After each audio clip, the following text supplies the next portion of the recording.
Apakah hasil mie Anda sering lengket, lembek, dan juga empuk?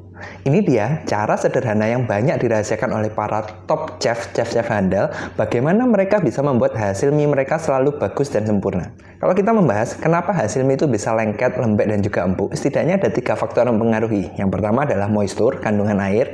Yang kedua adalah overcook, lama masaknya. Dan yang ketiga adalah suhu air yang digunakan untuk masak. Nah, yang jadi repot yang pertama kalau kita ngomong masalah air, kita bikin mie ini kan selalu ada takaran airnya. Dan Anda sudah yakin takaran airnya ini tepat karena hasil adonan mie Anda itu sudah cukup kering dan bagus. Yang sering dilupakan orang-orang, takaran air ini tidak cuma masalah air yang pertama dimasukkan berapa banyak, tapi air yang dimaksud moisture ini bisa juga didapatkan ketika kita rebus. Nah, ini juga masuk ke faktor nomor 2. Semakin kita lama merebus sebuah mie, dia akan semakin banyak untuk mengambil cairan dari air rebusannya. Makanya perlu diperhatikan satu, lama ngerebus mie ini kalau terlalu lama, biasanya dia hasilnya moisturnya lebih tinggi sehingga mie-nya lebih lengket dan lebih empuk. Nah, terus kalau 2 faktor ini sudah, faktor yang ketiga itu adalah suhu air rebusannya.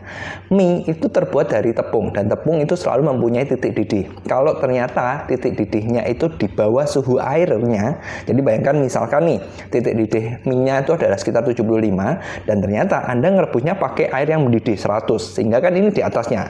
Itu yang akan menyebabkan hasil kualitas mie Anda akan turun, jadi lembek, lengket, dan juga empuk. Lantas sekarang solusinya gimana? Yang pertama yang perlu dipastikan adalah Anda kalau masak mie-nya jangan sampai terlalu lama, karena prinsipnya kan semakin lama semakin banyak cairan yang dimasukkan. Nah, yang jadi masalah, mau Anda merebus seberapa cepatnya, tetap pasti ada cairan yang masuk kan, karena ini kan proses alami, tidak bisa ditiadakan.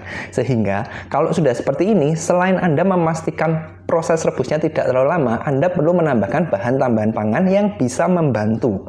Apa nih bahannya? Ada 2 yang bisa Anda gunakan. Yang pertama adalah STPP, dan yang kedua adalah takar NIP 257. Kenapa kok 2? Karena 2 bahan ini fungsinya berbeda dan saling melengkapi satu dengan yang lain.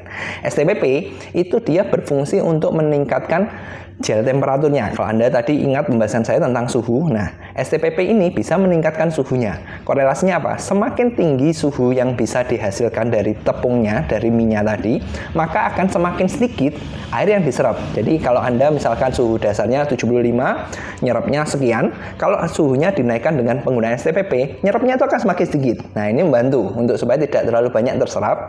Terus yang kedua, kan tetap pasti ada yang terserap kan? Nah, yang terserap ini dia akan dinetralkan, dia akan diikat oleh takar NIP 257 tadi.